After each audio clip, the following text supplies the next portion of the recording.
सीखेंगे जंतु के संयोजी ऊतक के बारे में। जंतुओं के शरीर में अनेक ऊतक मिलकर विभिन्न कार्यों को संपन्न करते हैं। ऊतक के कार्य करने के आधार पर जंतु ऊतक को एपिथेलियमी ऊतक यानी एपिथेलियल टिश्यू, संयोजी ऊतक यानी कनेक्टिव टिश्यू, पेशीय ऊतक यानी मस्कुलर टिश्यू और तंत्रिका ऊतक यानी नर्वस टिश्यू में वर्गीकृत किया गया है। अब चलिए जंतु के संयोजी ऊतक को विस्तार से समझें। ऐसे ऊतक जो शरीर के विभिन्न अंगों को एक दूसरे के साथ जोड़ते हैं संयोजी ऊतक कहलाते हैं। इसलिए रक्त और अस्थि यानी बोन संयोजी ऊतक के प्रकार हैं। संयोजी ऊतक की कोशिकाएं आपस में कम जुड़ी हुई होती हैं और अंतरकोशिकीय आधात्री यानी इंटरसेल्युलर मैट्रिक्स में धसी हुई होती है। यह आधात्री तरल, जेली जैसा सघन अथवा कठोर हो सकता है। आधात्री की प्रकृति संयोजी ऊतक के कार्य के अनुसार बदलती रहती है। अब यदि हम रक्त की एक बूंद स्लाइड पर रखें और सूक्ष्मदर्शी की सहायता से इसका निरीक्षण करें तो हमें इस प्रकार की विभिन्न आकार की कोशिकाएं दिखती हैं। इसलिए रक्त जटिल ऊतक का प्रकार है। रक्त में उपस्थित तरल आधात्री भाग को प्लाज्मा कहा जाता है। प्लाज्मा में लाल रक्त कणिकाएं यानी रेड ब्लड कॉर्पस्कल्स, श्वेत रक्त कणिकाएं यानी व्हाइट ब्लड कॉर्पस्कल्स और प्लेटलेट्स निलंबित होते हैं। साथ ही प्लाज्मा में जल, ग्लूकोज, प्रोटीन, लवण, एंजाइम और हार्मोन भी होते हैं। हम जानते हैं कि रक्त शरीर में पाचित भोजन, गैसों, हार्मोन और उत्सर्जित पदार्थों यानी वेस्ट प्रोडक्ट्स को एक भाग से दूसरे भाग में पहुंचाता है, यानी संवहन का कार्य करता है। रक्त केशिकाओं यानी ब्लड कैपिलरीज से एक द्रव स्रावित होता है जिसे लसिका यानी लिम्फ कहा जाता है। यह द्रव शरीर की कोशिकाओं के चारों ओर उपस्थित होता है। लसिका ऊतक की कोशिकाएं यानी श्वेत रक्त कणिकाएं तरल आधात्री में निलंबित होती हैं। लसिका शरीर को रोग प्रतिकार शक्ति यानी इम्यूनिटी प्रदान करता है।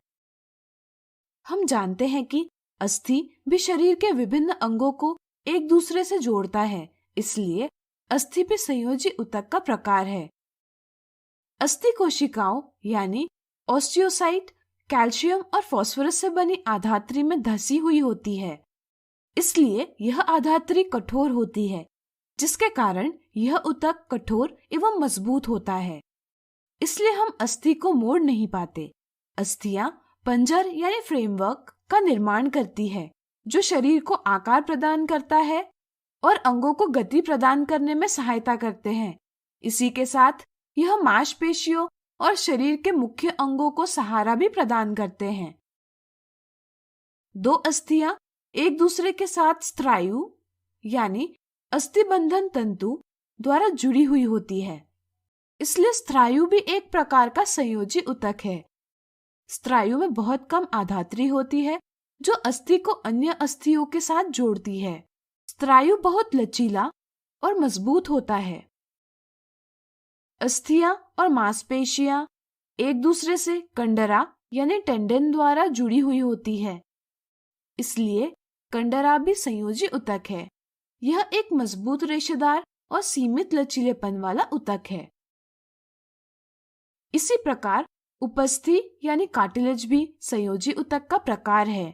हमारे कान, नाक, कंठ यानी लैरिंक्स और श्वास नली यानी ट्रकिया में उपास्थि उपस्थित होता है।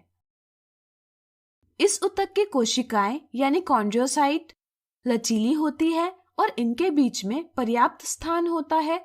इसलिए हम उपास्थि को आसानी से मोड़ सकते हैं तथा इसकी कोशिकाएं प्रोटीन और शर्करा यानी शुगर से निर्मित आधात्री में धसी हुई होती है। उपास्थि अस्थियों के जोड़े को चिकना बनाती है तथा विभिन्न अंगों को आकार और सहारा देता है। हमारे शरीर की त्वचा और मांसपेशियों के बीच रक्त नलिका के चारों ओर तथा तंत्रिका यानी नर्व्स और अस्थि मज्जा यानी बोन मैरो में एरियोलर संयोजी ऊतक उपस्थित होता है। इस ऊतक की कोशिकाएं आपस में कम जुड़ी हुई होती है और जेली जैसे आधात्री में धसी हुई होती है। यह ऊतक अंगों के भीतर उपस्थित खाली जगहों को भरता है और साथ ही आंतरिक अंगों को सहारा प्रदान करता है तथा ऊतकों की मरम्मत करने में सहायता भी करता है। इसी तरह त्वचा के नीचे और आंतरिक अंगों के बीच में वसामय ऊतक यानी एडिपोस टिश्यू उपस्थित होता है। इसकी कोशिकाएं यानी एडिपोसाइट जेली जैसे आधात्री में धसी हुई होती है। वसामय ऊतक वसा यानी फैट को संग्रहित करता है, इसलिए इसकी कोशिकाओं वसा की गोलिकाओं यानी फैट ग्लोब्यूल्स से भरी हुई होती है। वसा का संग्रहण करने के कारण वसामय ऊतक ऊर्जा के स्रोत और ऊष्मीय कुचालक यानी हीट इंसुलेटर का भी कार्य करता है। तो अब आप यह अवश्य बता सकते हैं कि मोटे व्यक्ति की तुलना में पतले व्यक्ति को ठंड ज्यादा क्यों लगती है? अपने दोस्तों से चर्चा कीजिए। तो आज हमने सीखा जंतु के संयोजी ऊतक के बारे में।